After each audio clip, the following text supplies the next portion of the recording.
Cina, raksasa ekonomi dunia, sedang menghadapi masalah serius dari dalam. Bukan dari luar, tapi dari sebuah fenomena yang disebut involution atau neijuan.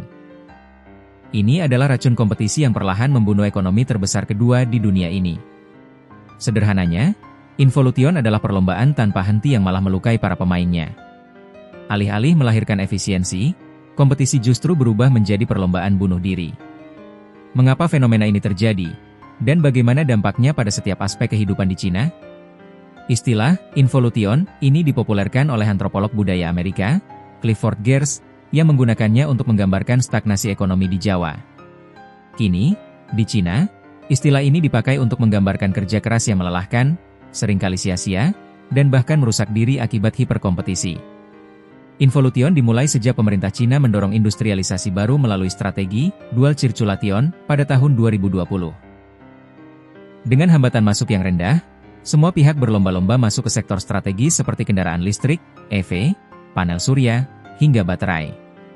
Pemerintah daerah pun ikut memperkeruh keadaan, mendukung jagoan lokal dengan subsidi besar-besaran untuk mengejar target pertumbuhan ekonomi.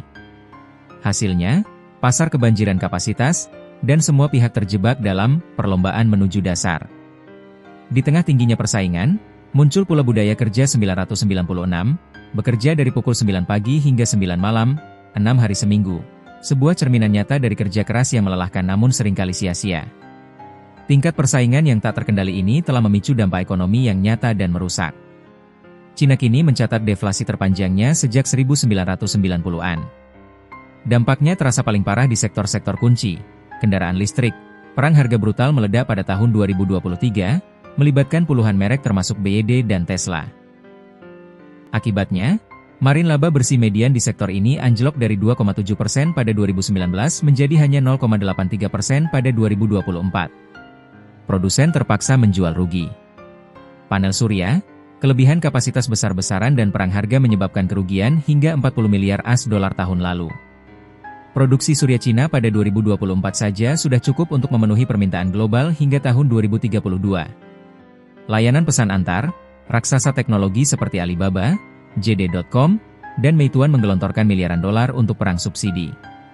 Analis memperkirakan mereka membakar kas lebih dari 4 miliar AS dolar hanya dalam satu kuartal. Ini bukan sekadar masalah perusahaan raksasa. Di Provinsi Hebei, seorang produsen t-shirt, Zhang Chuihua, mengaku merugi karena harus menurunkan harga hingga lebih dari 60% hanya untuk bertahan.